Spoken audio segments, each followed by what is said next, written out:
السلام عليكم متتبعي الأعزاء، نتمنى تكونوا بخير وعلى خير. الوصفة ديال هاد النهار لسان الطير المعروفة والبنينة كتجي البنات غجربوها. هانتوما كتجي مقرمشة وبنينة ومذاق واعر أكثرية إلا نسبتي العجين ديالك. نبداو بسم الله. اول حاجه كنبداو بها البنات 500 غرام ديال طحين، كنزيدوا له صفر ديال البيضه، كنزيدوا له معلقه صغيره ديال القرفه، كنزيدوا له 2 معالق ديال الزبده يا مذابه يا كدوبيها يا ما كدوبيهاش، يعني بحراره المطبخ. كتزيدي شويه د الخماره وكتعجنيهم شويه هكا بيديك باش كينسجم العجين مع المكونات. وكنزيدو 3 د المعالق ديال الزيت، وكنزيدو نصف كاس ديال ماء الزهر، وكنزيدو كاس ديال حبة حلاوة والنافع. كتطبخوه مزيان في الماء وكتخليوه يبرد وكتعجنوا به. وها هي العجينه ديالنا واجده، كنخليوها ترتاح. شحال ما خليتيها ترتاح راه كتساعدك في الخدمه. ها هو العجين ديالنا واجد. كنقطعوه دواور صغار. كنقطعوه اول حاجه كنقطعوه، عاد كنجيبو الا عندكم ميزان بغيتو تجيبوهم يعني مقادين، كديروهم البنات في ميزان وكتجيبوهم مقادين. ما عندكمش ميزان عينكم ميزانكم. هانتوما كما كتشوفوا كنوزنهم، كل وحده كنوزنها باش نجيبهم بحال بحال، وكنكورهم. كنرش نشا البنات، كنأكد النشا احسن من الطحين. كنرش البلاطو، كنحط فيه الكويرات ديالي وكنخليه يرتاح. شحال ما ارتاح البنات راه كيساعدكم في الخدمه كما قلت.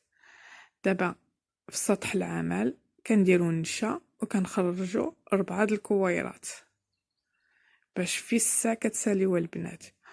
وكنديرو وحده كنعمروهم مزيان بالنشا باش ما يتلصقولناش، باش ملي نجيو نفكوهم وحده من وحده كيتفكوا بحال هكا. وكنبداو نطلقوهم حتى كترجع رقيقه.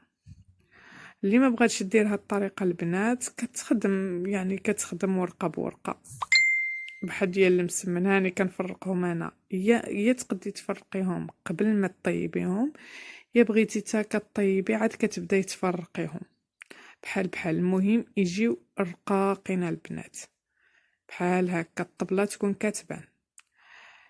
المهم كنديرو المسخر ديالنا كنسخنوه مزيان وكنبداو نطيبوهم.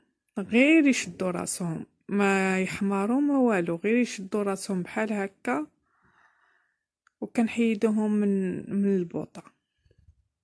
ها هما الوريقات ديالنا ديال العجين اللي غادي نديرو به لسان الطير.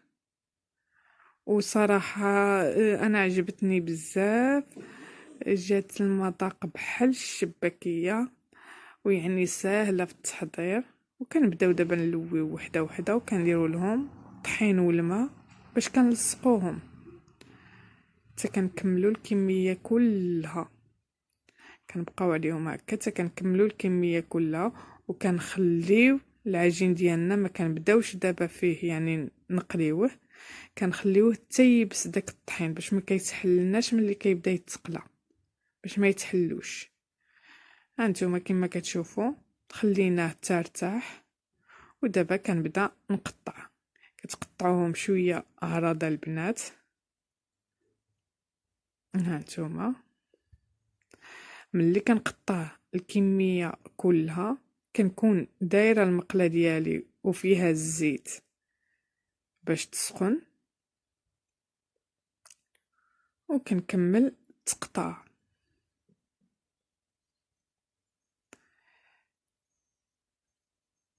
وصراحة كي قلت لكم وصفة سهلة وزوينة، واللي ما قدتش على الشباكية كديري لسان الطير راه بحال نفس المذاق. المهم البنات، هي الزيت ديالي سخنت، هاني كنحط فيه لسان الطير ونيت اسم على مسمى لسان الطير.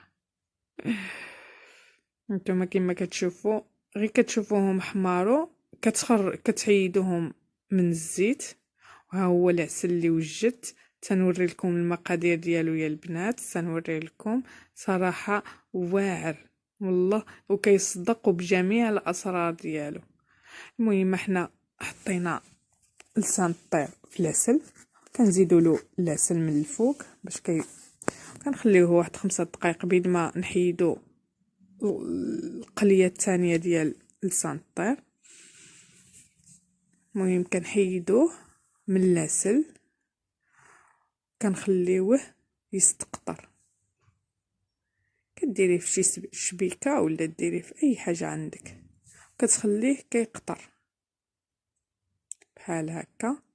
كتزيدي القليه الثانيه في العسل، ما حدو سخون باش كيشد فيها العسل. وها هي، ها هو واجد.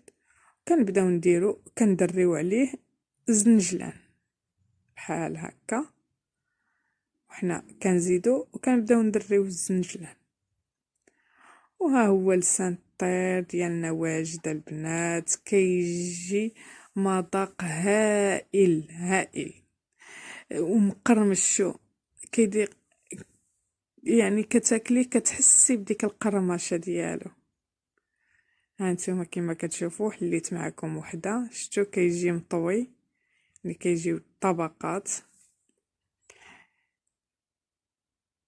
وبصحتكم وراحتكم البنات، وما تنساوش تتابعوني يا البنات بلايكاتكم وكومنتيراتكم وشجعوني.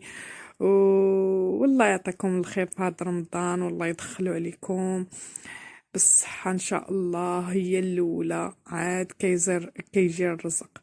وشكرا جزيلا حبيباتي.